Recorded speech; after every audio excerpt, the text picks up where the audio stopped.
We should be able to use our beaches. We are a beach community. We are beach people.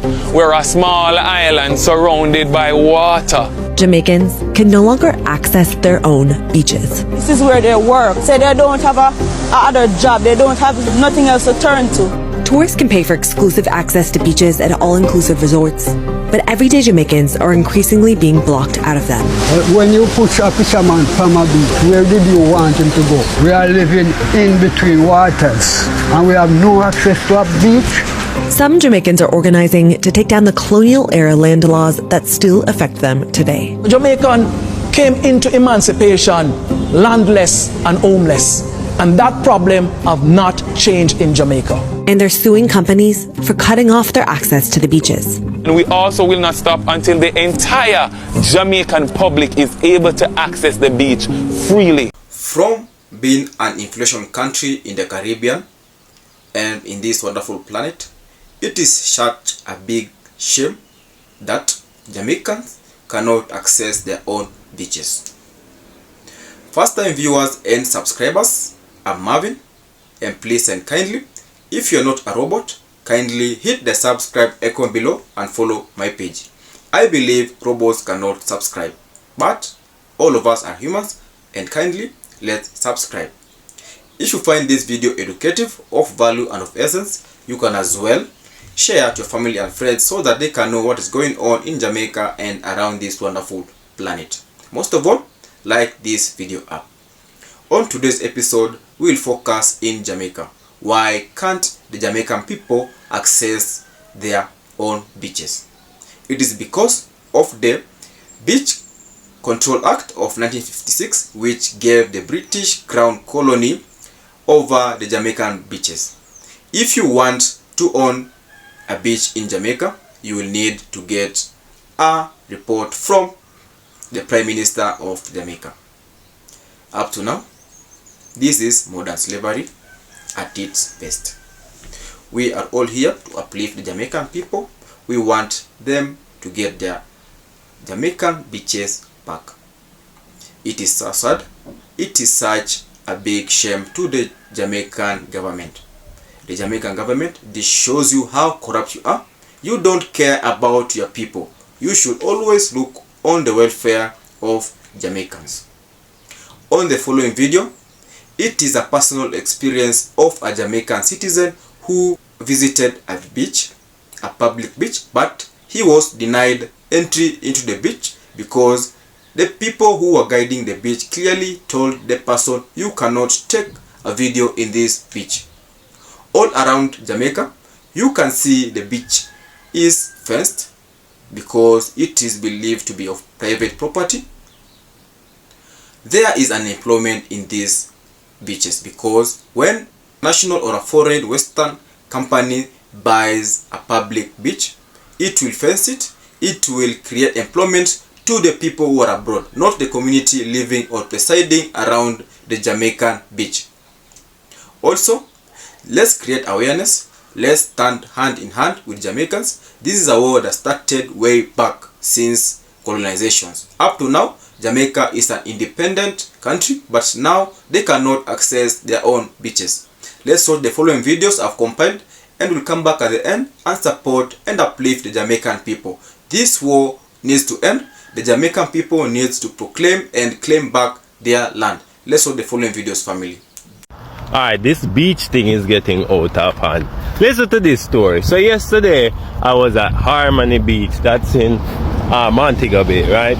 And I was like vlogging my experience. I went to see some friends and whatever. And you believe me that they're going to let me know that I cannot use my camera on the beach. So I'm like, they said she go talk to somebody. I went to talk to the person and they're like, oh no, you can't use your camera on the beach. You can't use your phone, you can't use the camera. So I'm like, why? They're like, they're gonna think you're doing a video shoot. But I'm like, even if you're doing a video shoot, what? Is it a public beach or not? Who owns this beach? First of all, somebody tell me. I want to know who owns this beach. Is it a public beach or somebody own it? That's the first question. Second question, like, Why me can't use my phone, but me can't use my camera? I'ma tell the person, listen, I'm videotaping myself. Even though I'm videotaping myself, that don't make no difference. They're still gonna think that. So I want you guys to tell me if I'm crazy. Am I crazy? Are they crazy? Who's crazy? What's wrong? Something wrong? I don't know what to say. What do you think about this whole situation? Because are they against the quality? They don't want me to take pictures with quality? Like, what is this? Imagine when I pull up there next time, they have a poster up there, not welcome, then ban me. Ha! The Crown of England owns the beaches in Jamaica. So all of Jamaica. All of Jamaica. So we don't have a public beach. We don't have a beach. You are granted permission through the Prime Minister's office. So you have the permission to use it, and that permission can be revoked. As the situation is evolving in Flanker's Providence Beach at this time, where they just choose a developer and dispossess the person. So all these popular public beaches like Hellshire is not owned by anybody? No, no Jamaican or the government owns that particular. It's invested in the Crown. It is owned by England? Yes. And that is applicable as well to persons who own properties, beachfront properties. That is also correct. Titles and say, boy, I own this space right here. It's just the land that they own. Yes, you own the land. Where you find that money? Because the first I hear anything. That's the 1956 Beach Control Act that is currently still the laws on the books right now, as it pertains to engaging the beach. And that book has roots. That book is still that's a book from the UK, from England, right? You're asking about the law? Yeah. Yes, that's rooted in the laws in England. By now, we have all heard the terrible statistic that less than 1% of Jamaica's beaches are accessible to the public.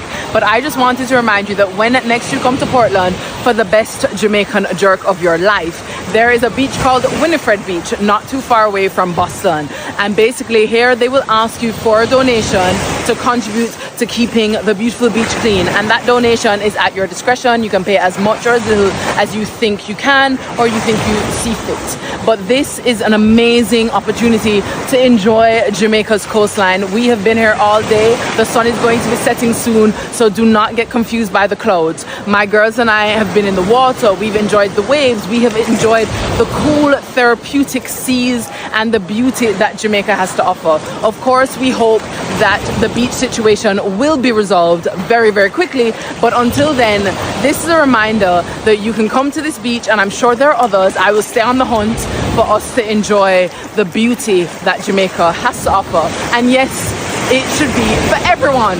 So please come take a look and let a little donation leave your pockets. Do you know what is so incredible? The people of Jamaica have got no access to their beaches because all their beaches are still owned by the British Crown.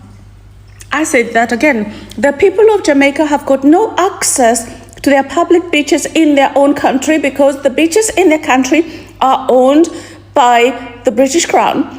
A lot of them are still governed by pre-colonial rules. So there's something called the Beach Control Act of 1956. And it says that the people of Jamaica have got no access to the beaches because it's still owned by the British Crown. Now, I was aware that most of the land in Kenya that was taken away from mainly the Agikuyu people was given to the British Crown. And it was said that a lot of this land was still owned by the British Crown. Now, I am not sure whether most of or much of the land was returned to the people of Kenya that was taken from them, but it is still the case that people of Jamaica cannot go to the beaches because they have got no access to their beaches because they're owned by the British Crown. Imagine that. Imagine that. Imagine you live on an island, you're surrounded by water, and you can't go to the beach. But tourists can. This is what's happening in Jamaica right now, and local people are speaking out. The Caribbean is the most tourist-dependent area in the world, and foreign hotel developers are making a lot of money from this by opening resorts along Jamaica's coastline. But these developments can cut off access to the beaches for Jamaican people. For some, they have to take a long detour to get there, and other beaches are closed off completely if you're not a guest at the hotel. Reggae artist Sizzler recently spoke out about this on stage, and 3 of Bob Marley's children, Ziggy, Sadella and Stephen, are backing the campaign by the Jamaican Beach Birthright environmental movement. This campaign asks for beach rights for all. It also calls for British tourists to boycott any hotels and resorts which deny Jamaicans access to beaches across the island. The beach isn't just a place to relax and enjoy, it serves as a workplace for fisherfolk, vendors and guides offering boat and jet ski rides. The JABBEM says that these practices are discriminatory, environmentally destructive, and they're forcing Jamaicans to become landlocked in their own country. The Beach Control Act was written in 1956. This is when the country was still a British colony.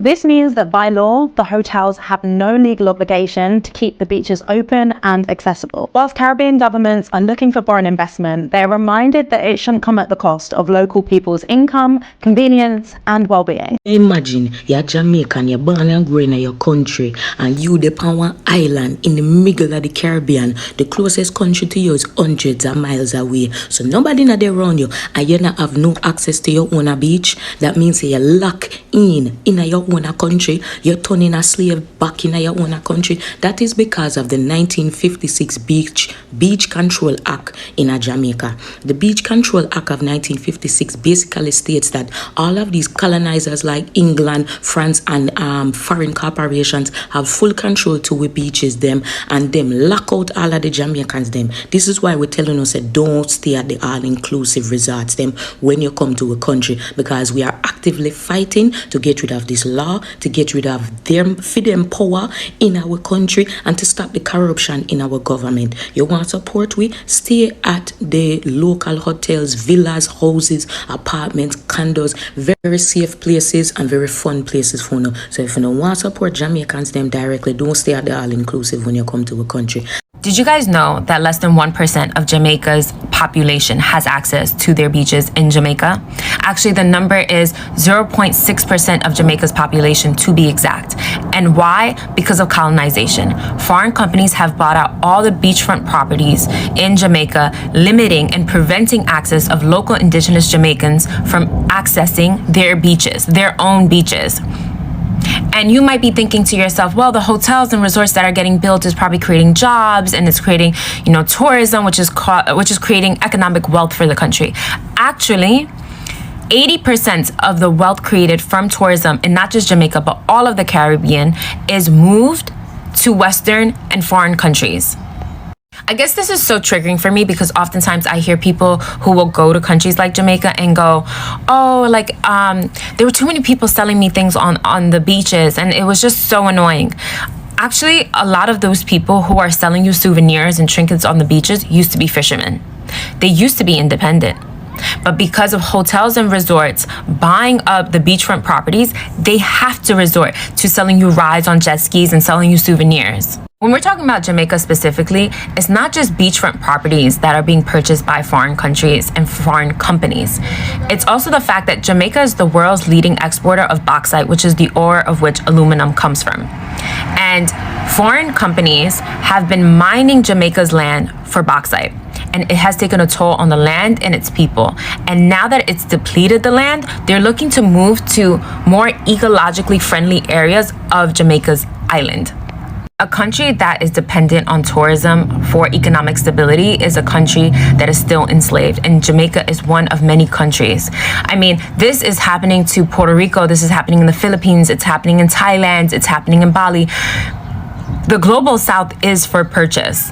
If you are unable to draw the connection between what is happening in Jamaica to what is happening in Palestine to what is happening in Congo and Sudan, you are asleep at the wheel. Because we are in the middle of a global crisis, and this global crisis is now going to end up at our borders because people cannot survive this. This is unsustainable. It is actually very emotional to watch these videos of people in Jamaica who are the stewards of the land. They're not looking to be these rich capitalists. They're looking to just be in harmony with the land, to take care of the land, to enjoy the land. They're not looking to build resorts and hotels. They're just looking to survive. And these are the people, the stewards of the land, that are being displaced. And that's happening everywhere across the global south. And I am constantly wondering what happens when the stewards of the land are gone. what happens to this planet. I just saw a video of a community meeting in Jamaica where they were talking about access to the beach and talking about Sandals, doing this big development and taking more beach access from people. Now, this beach issue has been going on for many years, decades. These big hotels, these big developers come in, promise to give the community some jobs, win over the community that they're bringing this big development. Politicians sell it to the people in the community, and then all of a sudden the people's property suddenly belongs to tourists and the locals are locked out. And they may allow 1 and 2 people to sell their craft items. They may allow 1 and 2 people to continue their entrepreneurial activities somewhere on their property. But the vast population of the community is locked out. Most people will not have jobs there. Most people will not have access to the local facilities in the community that they once had access to. Because now everything, all the community's resources must go towards the furtherance of this development.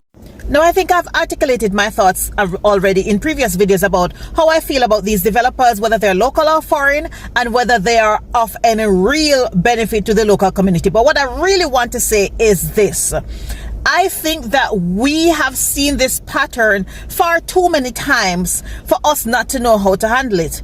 I think that this kind of pattern has been going on in Jamaica for as long as it has, and we are still allowing ourselves to be talked into these kind of projects by politicians and to be convinced and coerced by developers into these kind of projects that steal resources from our local communities. And the biggest grievance I have is that time and time again, when people discuss these issues, there are those of you who come onto social media to try to convince the people who are being affected and being impacted that it is for their own benefit. And I don't know if some of you are actually mentally ill, because it is mind-boggling to me that you actually believe the things that you are trying to convince people to accept. I had a professor in college who used to say this. Professor Agri Brown used to say, there is no such thing as sustainable development. Development, by its very nature, the way we treat development in the modern world, is not sustainable. We see development, I'm paraphrasing what he said, but we see development as building, tearing down nature, destroying natural resources, and creating these artificial structures, and that in itself is not sustainable. And so they cannot be out. The term sustainable development is misleading.